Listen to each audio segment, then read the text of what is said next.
তো hello guys, আসসালামু আলাইকুম। সবাই কিরকম আছেন? আশা করি ভালো আছেন। তো আমিও ভালো আছি। তো দেখতে পাচ্ছেন আজকে আমার সোনালী মুরগির বয়স 31 দিন।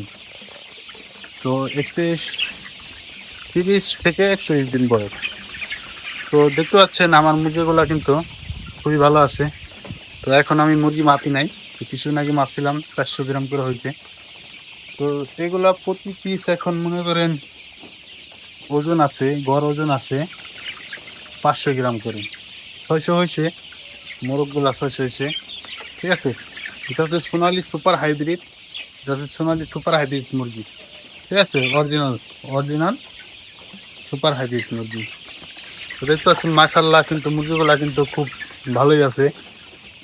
কিন্তু আজকে খুব গরম, মানে খুবই খুবই গরম গেছে। তো এই কারণে আর কি মুরগিগুলা কিন্তু মানে দুপুরের দিকে কিন্তু খুবই কিন্তু হাঁপায়। তো মুরগি হাঁপানোর জন্য আপনারা দিতে পারেন ভিটামিন সি। ঠিক আছে, রেনাসি।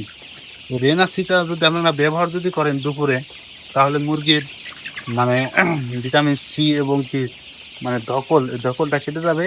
আবার মুরগির স্টকও কম করবে। তো মাশাআল্লাহ, দেখতে পাচ্ছেন আমার মুরগিগুলা কিন্তু খুবই ভালো আছে। তো এর বিপরীতে আপনারা দিতে পারেন হচ্ছে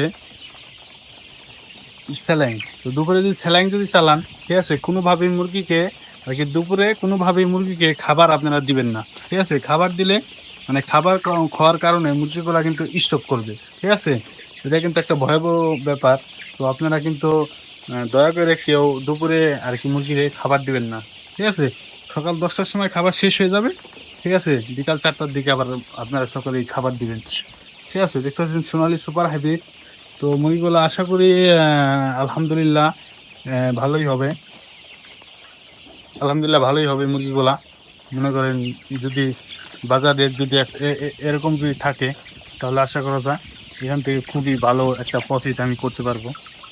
তো আজকে এই পর্যন্তই। সবাই ভালো থাকবেন, এবং যে মুরগির বিষয়ে কোনো কিছু জানার থাকলে, ঠিক আছে, জানার থাকলে তো আমার কমেন্টে এসে আপনারা বলে যাবেন। ঠিক আছে, সবাই ভালো থাকবেন। ধন্যবাদ সকলকে। যারা খামারে আছেন তাদেরকে সকলকে ভিডিওটা দেখার জন্য অনুরোধ করবো, এবং কি আমার চ্যানেলকে সবাই মানে সাবস্ক্রাইব করে দিবেন, এবং কি এই ভিডিওটা দেখার সুযোগ করে দিবেন। ঠিক আছে, তো সবাই ভালো থাকবেন। ধন্যবাদ।